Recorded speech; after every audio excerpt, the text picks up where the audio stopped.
Minhas senhoras e meus senhores, aqui estamos para acompanhar Eça de Queiroz na manhã em que entra no Panteão Nacional. Aqui estamos muitos, mas somos poucos. Antes de nós, diria até connosco, está uma legião de leitores que acompanha Eça de Queiroz desde que em 1866 publicou o primeiro texto de uma obra que transformou a literatura em língua portuguesa. Tantos agora, tantos antes de nós. Dou alguns exemplos.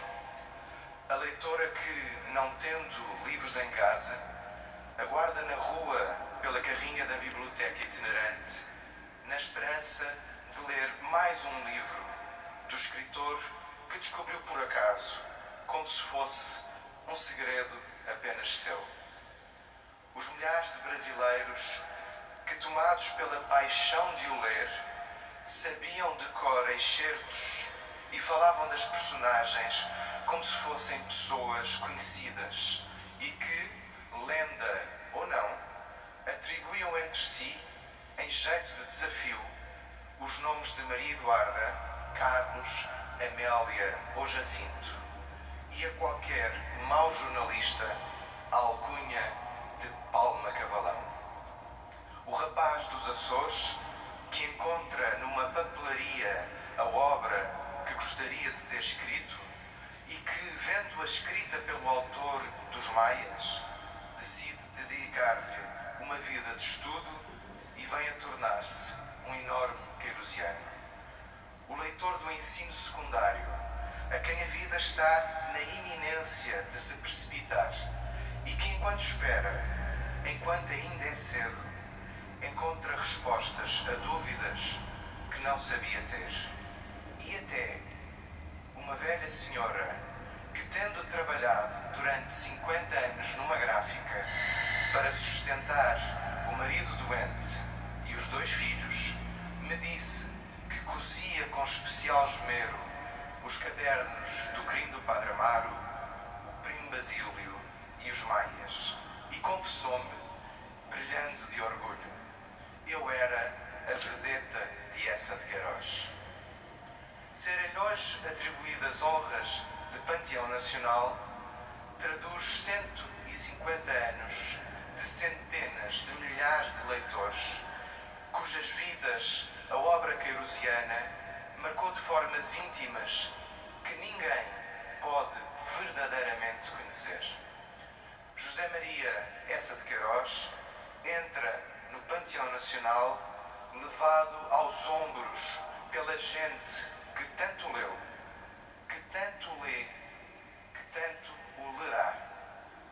Continuar a ser lido no século XXI, com sotaques e sintases e semânticas e ortografias de vários países de língua portuguesa e em traduções continuamente publicadas, mas também caricaturado, estudado pela academia, feito estátua e até figura pop, e visto pelo cinema, pela literatura e pelo teatro e demais interpretações, é a verdadeira prova da posteridade. As honras de Panteão Nacional acolhem a posteridade de Eça de Queiroz numa casa que se quer dos que permanecem no imaginário, até dos que mudaram o imaginário coletivo, como essa certamente mudou. Eça de Queiroz não se contém num único Eça de Queiroz. O aluno de Coimbra, que participou à distância nas polémicas de então, o conferencista que apresentou Portugal a uma nova literatura que veio impor como sua e nossa, o cronista farpeador, o diplomata que olha o país com a mais próxima das distâncias, o romancista que se estreia com O Crime do Padre Amaro, romance enorme que sofreu a censura de várias épocas. O autor do Primo Basílio, onde concebeu o célebre conselheiro Acácio, essa sumidade do vazio, o construtor dos Maias, a maravilhosa concretização de um falhanço, o de um certo país que essa enfrentava naquela segunda metade do século XIX, e o dele próprio, aperfeiçoador obsessivo da língua, que quis compor o quadro do país em vários livros curtos, mas que acabou por o resumir num único grande livro que se fez obra-prima. Que gloriosa derrota! E até o citadino que se encanta literariamente pelas serras e as descreve como contraponto a uma civilização confortável, mas desencantada. As mesmas serras de Santa Cruz do Douro, em Baião, descritas por ele como de fartura e paz, benditas entre as serras, que agora, generosamente, o devolvem à Lisboa que amou e criticou, a cidade onde esteve sepultado por quase 90 anos. Na obra de Essa, como se costuma referir, existe o retrato crítico de uma certa sociedade, a ironia, o país ingovernável, o realismo por vezes quebrado e uma língua portuguesa límpida, daí em diante, seguida como norma. Mas eu quero ver mais para dentro, chegar ao coração universal da obra. Encontrem essa personagens que não compreendem a sua própria condição, que deveriam corresponder a um ideal, mas caíram, sem o saberem, e que são interessantes porque falharam. Até João da Ega se aburguesou. Deparo-me com o supremo desinteresse da perfeição, melhor, da aparência de perfeição, hoje tão comum nas nossas vidas digitais. E sinto o tédio das coisas ordeiras que essa fez Ulisses renegar num conto. Vejo o banal misturar-se com o extraordinário. O episódio do chapéu de vilaça no momento dramático da revelação. E vejo personagens descritas com uma profundidade simples e terna, apenas ao alcance dos maiores escritores. Os diálogos de Carlos com Rosa, a filha pequena de Maria Eduarda, o momento em que Batista se encanta com a promessa de uma casaca, além de um hábito de Cristo, e as inquietações tristes de Juliana. Podia referir outros aspectos, como o equilíbrio entre o destino e o acaso, ou a figura icónica de Fradique Mendes. Podia referir tantos mais numa obra que nunca se resumiu às leituras doutrinais a que, ao longo do tempo, a tentaram sujeitar. O polemista irónico, cheio de verve e de olho monocular, é talvez a faceta mais citada de Essa de Queiroz. Mas tal Essa ofusca ocasionalmente o grande artista, aquele que disse a Antero de Quental e já em Batalha Reis, quando em 1875 lhe publicaram uma versão rudimentar do Crime do Padre Amaro.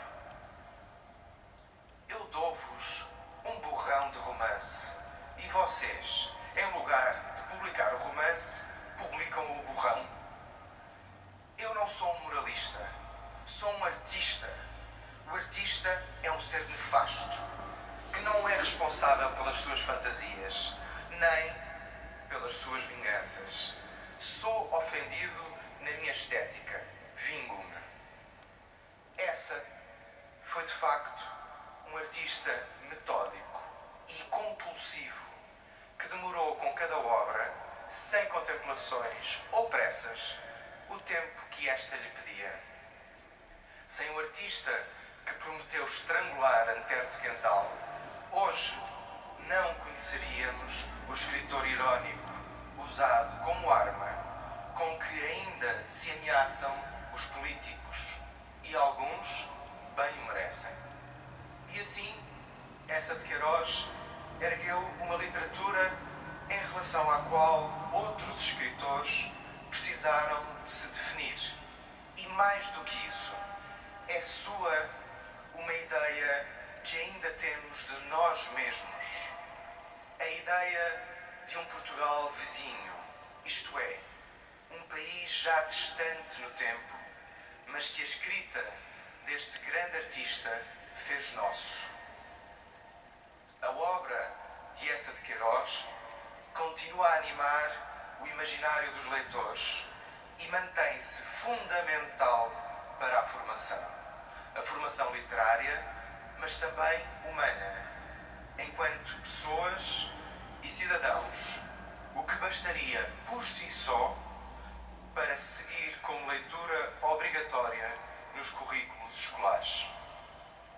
Quanto à carreira diplomática, saliento os alertas insistentes sobre a situação dramática dos chineses que emigravam via Macau para Cuba, onde acabavam, na prática, escravizados. Eça de Queiroz viu-os como eles eram, irmãos a precisar de ajuda, e os relatórios que enviou para Lisboa contribuíram para melhorar as suas vidas. Por fim, ao homem. Quem o conheceu retrata-o como tendo a graça e o espírito repentinos que reconhecemos na obra. Fizeram-se coletâneas de anedotas de Eça de Queiroz. Vou contar uma. Um dia, ao serão, os amigos falavam-lhe das consequências nefastas de nem sempre as pessoas dizerem a verdade. Eça respondeu: concordo que a mentira é uma coisa indigna, execrável e perfeitamente nociva, mas creio que é, por enquanto, a única solução quando não se quer dizer a verdade. E outra, já que se riram. Um dia, vendo-se com as preocupações de dinheiro que sempre o afligiram, chegou a dizer que uma mercearia teria sido mais rentável do que uma obra-prima. Comentou a um amigo: o Montepio, menino, seria uma instituição excelente se nós pudéssemos tirar de lá o dinheiro sem, primeiramente, o lá ter posto. A filha mais velha descrevia-o como alegre, conversador e teatral, sempre doente, embora incansável, não só nas tardes no consulado em Paris, como em casa, quando frequentemente se revezava com vários livros ao mesmo tempo durante as manhãs, em que escrevia de pé, vestido de pijama, à secretária alta, iluminada por uma vela, pertences que ainda hoje se encontram em Tormes. Aqui estamos para acompanhar Eça de Queiroz na manhã em que entra no Panteão Nacional. Da leitora que aguarda pela carrinha da Biblioteca Itinerante, ao aluno do ensino secundário que aguarda pelos desafios da vida e tantos outros incontáveis leitores, Eça de Queiroz chega ao Panteão Nacional em nossa companhia. Que este dia seja o símbolo do nosso compromisso e agradecimento.